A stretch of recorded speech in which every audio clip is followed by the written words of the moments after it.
Welcome to Boot Camp for New Players. In this episode, we're going to be talking about understanding your cockpit, where the different displays are, why they're positioned where they are, what they mean, and basically just understanding all your indicators.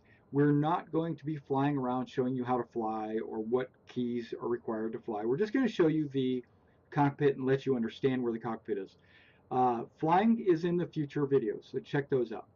Okay, so now the first thing we're going to do is we're going to press Alt and right slash to bring up a mouse pointer so I can indicate and show you where everything is, and that brings up the mouse pointer in your cockpit. All right, so now looking around at your cockpit, you've got a speed and thrust indicator right here. This is your preset throttle. I have this thing set at 0 throttle. If I was to throttle up, it would go up, and then your speed, which is indicated here at 0, would go up. So you can go from 0 to 100%. That's not 100%. 0 to 100% there. I have 100% thrust fuel. This is a fuel indicator for boosting. As I boost or thrust or afterburn, this number goes down. And as I continue to fly, it will go back up. It replenishes itself. These over here, these are your countermeasures. You're looking at chaff and flares, and you have a number of them, and it's based on which plane or ship you're in. I am in the Sabre. This is the Sabre. Now right over here, switching back to throttle and thrust, you have what's called your flight mode. You've got precision flight mode, PRE. You have space combat maneuvering, which is SCM. And then the next one over here, which is off the screen, because it only shows 2 at a time, is cruise mode, or CRU. Cruise mode is about 5 times what your space combat maneuvering is, and your precision is a very controlled flight that you use when landing or trying to dock, or anytime you need any kind of very precise minor changes to your maneuvers and thrusts. Precision is limited to a speed of 50, so even if you're at 100% throttle, you'll still only be going 50 meters per second. Where space combat maneuvering is based on the amount of thrust you have available to your ship and the weight and things like that. Same thing with cruise.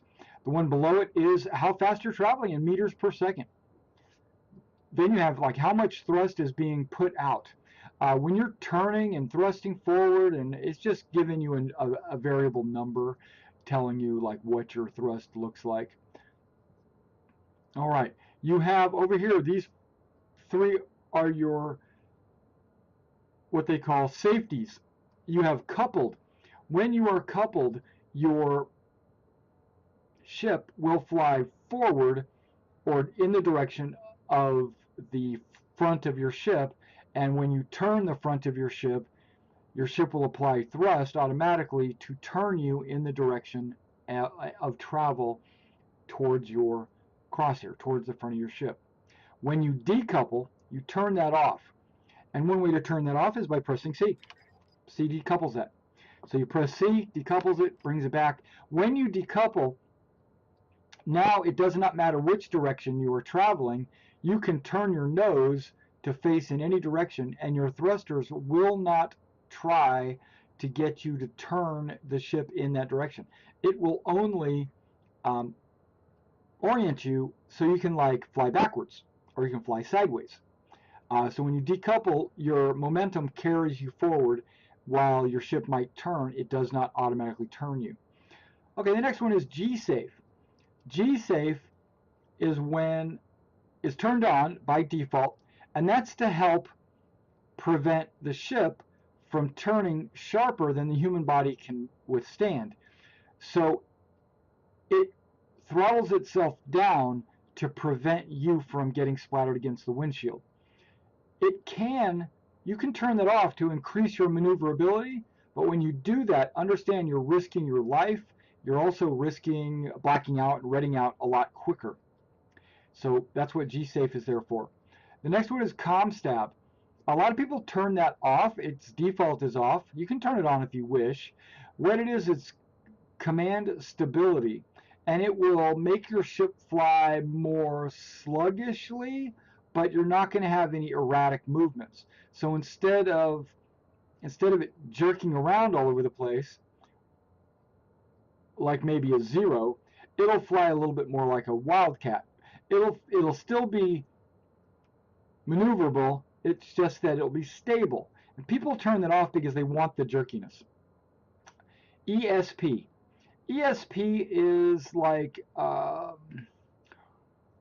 when you're turning, your mouse or your crosshair that you're turning to is usually, like, let's say to the left or to the right. And when it goes to the left or right, your ship will try to turn that way, yes, but now with ESP, your vision will actually follow your crosshair instead of just staying locked in the front of your ship. So ESP kind of gives you that looking ahead. Okay, good. Now the next thing is quantum fuel. This is your quantum fuel, so the only time you'll ever need it is when you use your quantum drive and you go from planet to moon or from moon to space station, or anytime you're trying to get to from point A to point B, you engage your quantum drive, and when you use your quantum drive, it uses quantum fuel. Okay, so that can be refueled on various places around the universe, and it does not replenish itself. And when you run out, you're stranded somewhere, or you have to call a starfarer to come in and refuel you. So keep your eyes on your quantum fuel if you're doing a lot of quantum travel from point to point in a system. Then this would be your hollow globe right here, where this indicates your ship, its orientation. Also, if there are any contacts on your radar, they will show up on the radar, and they will have a line going up or they'll have a line going down. And if they have a line going up, that means they're above you and you need to raise your nose.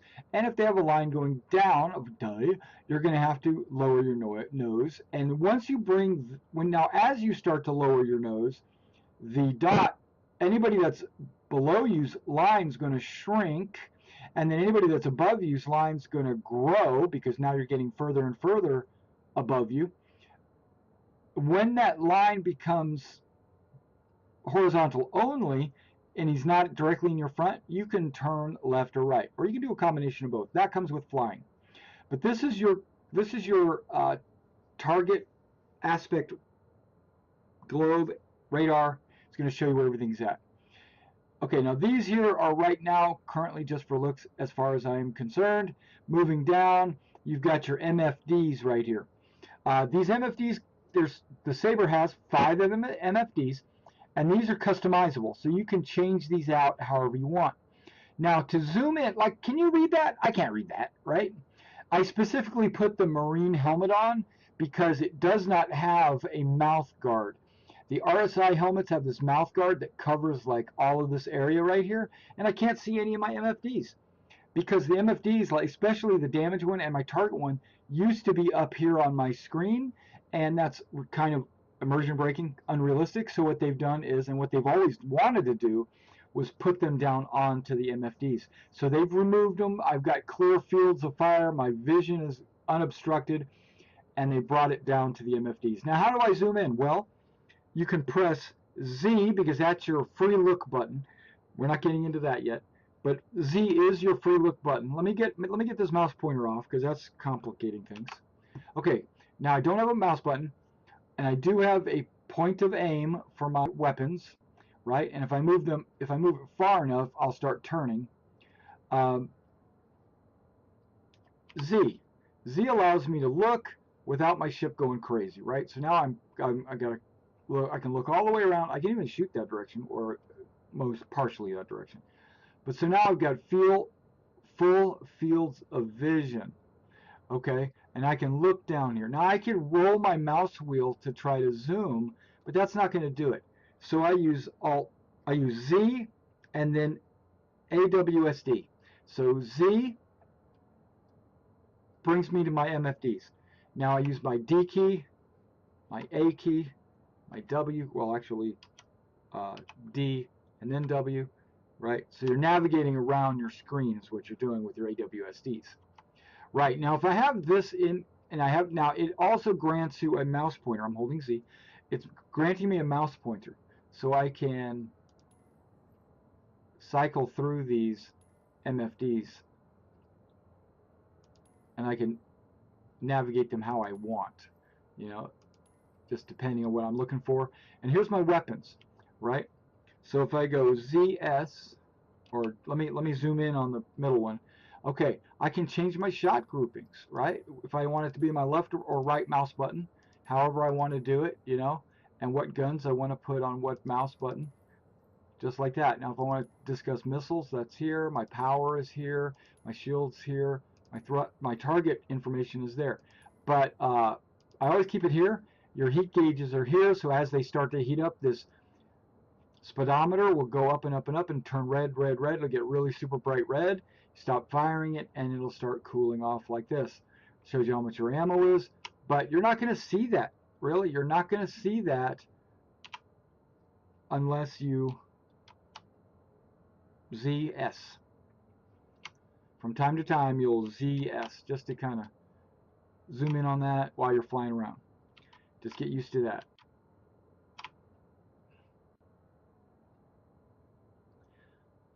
F, Foxtrot, will get you out of your cockpit. Now, we're not talking about the key bindings. That comes later in understanding how to fly and things like that. But right now, that's it. All you really need to know is F. F is your use button. F, anytime you want to use anything or interact with anything, it's always F. If you want to exit something you've used, it's always hold F. Okay, just remember that. Okay, there's one more indicator that I can't really show you on the screen unless I'm moving. So I'm going to start throttling up. It'll be slow, but I'm going to throttle up. You notice how my throttle went to 16 and my speed is at 41. To change between flight modes, space combat maneuvering to precision, you're going to press V to go to precision or space combat. You can't go to cruise unless you're flying at more than 50% speed. But my point is, let me just go to Alt, right slash, bringing up my mouse pointer. There's this little box around your crosshair now. You didn't have that before. It's got an upwards arrow, right? Upwards arrow. If I was to, let's say, decouple, and then now okay, I gotta bring my flight control back. Okay, got my flight control back. And I turn, you notice how that box and arrow, whoops. Yeah, that's good right there. Alt. Now I got my arrow back. So now this is the direction that my ship is flying. I'm sliding to the left basically. I'm going in this direction. With the up arrow means I'm heading in that direction, towards that. If that little chevron was pointing downwards, that means I would be going away from that area. That would be the backside of my travel. Okay, let's go to maneuvering my ship still. Alt, right slash. That's how you go back and forth, right? Get rid of the mouse button. Now I'm going to turn around, basically.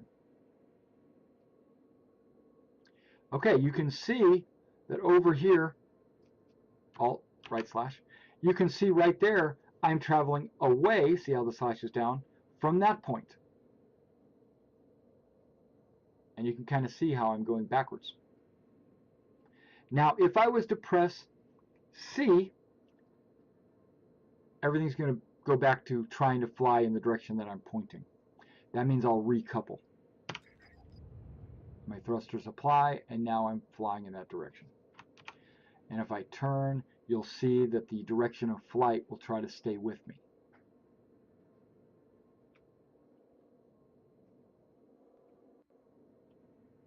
All right, and that's understanding your cockpit and indicators in your hood and everything in your cockpit. And I think I've touched on everything that's actually an indicator. What we're going to do next is other than quantum travel, but that's going to be part of another video.